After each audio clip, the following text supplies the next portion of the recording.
এক ছিল ডাইনি বুড়ি। সে আকাশে মেঘের উপর দিয়ে ভেসে ভেসে বেড়াতো। ডাইনির নাম ছিল মিষ্টি ডাইনি। কিন্তু ডাইনির নাম শুনে তোমাদের যতটা মিষ্টি মনে হচ্ছে, ডাইনি মন থেকে ঠিক ততটাই তেতো। আসো তোমরাই দেখে নাও কতটা তেতো মনের এই ডাইনি। হি হি হি, আমি হলাম মিষ্টি ডাইনি। কি মিষ্টি দেখতে আমি, এখনো যেন রসগোল্লার মতো টসটসে চেহারা আমার। আমি মিষ্টি ডাইনি, আমি মিষ্টি খাওয়াতে সবাইকে ভালোবাসি। হি হি হি। আমার দেয়া মিষ্টি যে একবার খায়, সে নিজেই মিষ্টিতে পরিণত হয়ে যায়। হি হি হি। আমার দেওয়া মিষ্টি এই গ্রামের সবাইকে খাইয়ে সবাইকে রসগোল্লা বানিয়ে আমার করে নেব। হি হি হি হি হি। তারপর আমি একাই এই পৃথিবীতে রসগোল্লার রাজত্ব করব। হি হি হি হি। এদিকে ছাগলছড়ি গ্রামে নেমে এসেছে ভয়ঙ্কর দুর্ভিক্ষ। সূর্যের আলোতে মাঠ ঘাট খাল-বিল সব শুকিয়ে সব যেন শুকনো কাঠ হয়ে গিয়েছে। মাটি ফেটে চৌচির হয়ে গিয়েছে। মানুষ খাবারের অভাবে গ্রামের সবাই মরতে বসেছে। পটা এসে তার বাবাকে কান্না করতে করতে বলল, আমার অনেক খিদে পেয়েছে, আর আমি সহ্য করতে পারছি না।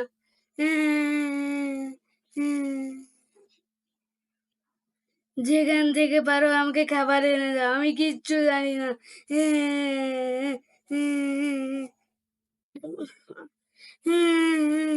বাবা বাবা, আমাকে খাবার এনে দাও। বাবা, জানো তো আমি কত মিষ্টি খেতে ভালোবাসি। আমি কিচ্ছু জানি না, তুমি যেখান থেকে পারো আমার জন্য খাবার নিয়ে আসো। ছোট্ট ছেলে পটাই তার খিদের যন্ত্রণা সহ্য না করতে পেরে এখন কান্নাকাটি শুরু করে দিয়েছে। সে যেন আর কিছুই মানতে চায় না, শুধু তার এক টুকরো খাবার দরকার। তার বাবার কাছে এসে জোরে জোরে কান্না করতে করতে খাবার চাইতে লাগলো। কিন্তু তার বাবারই বা করার কি আছে? এটা শুনে তার বাবা তাকে বলল, কেন রে পচাই, কান্না করছিস কেন? তুই তো জানিস আমিও তোর মতো দুদিন না খেয়ে আছি। আমারও তো খিদে পেয়েছে নাকি? কান্না করিস না বাবা, দেখবি সৃষ্টিকর্তা আমাদের জন্য ভালো কিছুই রেখেছেন। তোর বড় ভাইকে তো পাঠিয়ে দিয়েছি অন্য গ্রামে। এই তো পেয়েছি আমি সুযোগ। এ যেন রস না চাইতেই রসগোল্লা। এখন আমি এই গ্রামে রসগোল্লার বৃষ্টি ছড়াবো। এই সব কিছু ডাইনি বুড়ি তার জাদু আয়নার মাধ্যমে দেখছিল। এই সব দেখে তার খুশি যেন আর ধরে না।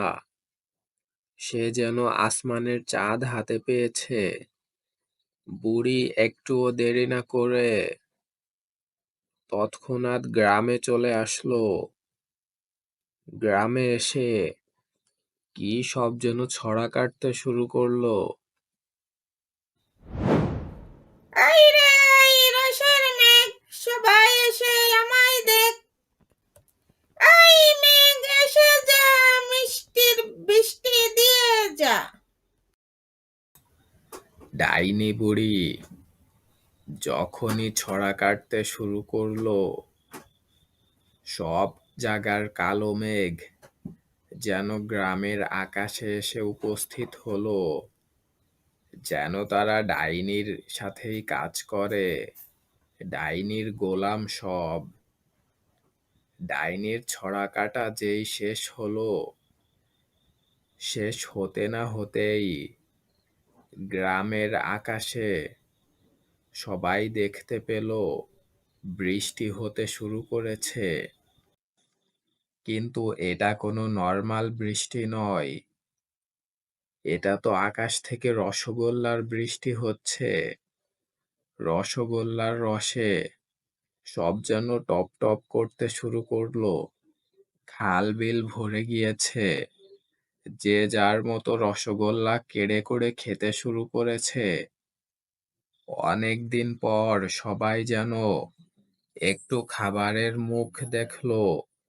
সৃষ্টিকর্তার উপহার ভেবে সবাই আনন্দে রসগোল্লা খেতে শুরু করলো। কিন্তু রসগোল্লা খাওয়ার পর তারা যেন অন্য কিছু অনুভব করলো। বাবা বাবা এসে দেখো, বাইরে রসগোল্লার বৃষ্টি হচ্ছে। মনে হয় সৃষ্টিকর্তা আমাদের দিকে মুখ তুলে তাকিয়েছে। আব্বা আসো আসো, আমরা যে রসগোল্লা খাই। রসগোল্লার বৃষ্টি হচ্ছে দেখে পটাই খুশিতে আনন্দে নাচতে শুরু করে। তার বাবাকে জোরে জোরে ডেকে বলে, এ কি, এ তো সত্যিই দেখি রসগোল্লার বৃষ্টি হচ্ছে। এটা আমার জীবনে কখনো দেখিনি রে পটাই। নে নে খা, যত পারিস খা এখন। এরকমটা বলতে না বলতেই পটাই মিষ্টি কুড়াতে শুরু করলো খাবার জন্য। দূর দূরান্ত থেকে গ্রামের সবাই আসতে লাগলো এই মিষ্টির বৃষ্টি রসগোল্লা খাওয়ার জন্য। কিন্তু তারা হয়তোবা জানতো না তাদের জন্য কি অপেক্ষা করে রয়েছে। খা খা, বেশি করে খা, এটাই হবে তোদের শেষ খা। হি হি হি হি হি। একবার মিষ্টি খেলে বুঝতে পারবি তোরা কিসে পরিণত হবি। হি হি হি হি হি। এই পুরো পৃথিবীটা হবে আমার তোরা মিষ্টি খাওয়ার পরে। হি হি হি হি হি। এদিকে পটাই মিষ্টিতে কামড় দিতেই যেন অন্য কিছু অনুভব করলো। সে তখনই ছটপট করে তার বাবাকে বলতে শুরু করলো, বাবা বাবা কি হয়ে যাচ্ছে আমার সাথে? বাবা কি হয়ে যাচ্ছে আমি? বাবা এ কি বাঁচাও, রে বাবা বাঁচাও আমাকে, পচাই, বাঁচাও বাঁচাও। তোর কি হয়ে এ কি, আমি যে যাচ্ছে রে বৃষ্টিতে বাবা? পরিণত হয়ে গেলাম। বাঁচাও আমিও আমাকে, তো বাঁচাও। কে রসগোল্লা আছো, আমাকে বাঁচাও। খেয়েছি, আমারও তো ভয় করছে। কি হবে এখন? সবাই তো দেখি রসগোল্লাতে পরিণত হয়ে যাচ্ছে। তোর বড় ভাই কখন আসবে সবকিছু শিখে কে জানে। আমাকে ক্ষমা করে দিস বাবা, আমি কিছুই করতে পারলাম না তোর জন্য। এই বুড়ি আমাদের সবাইকে রসগোল্লা বানিয়ে দিচ্ছে। এরপর পুরো পৃথিবীটা রসগোল্লাতে পরিণত হলো। এই পৃথিবী এখন ডাইনি বুড়ির দখলে।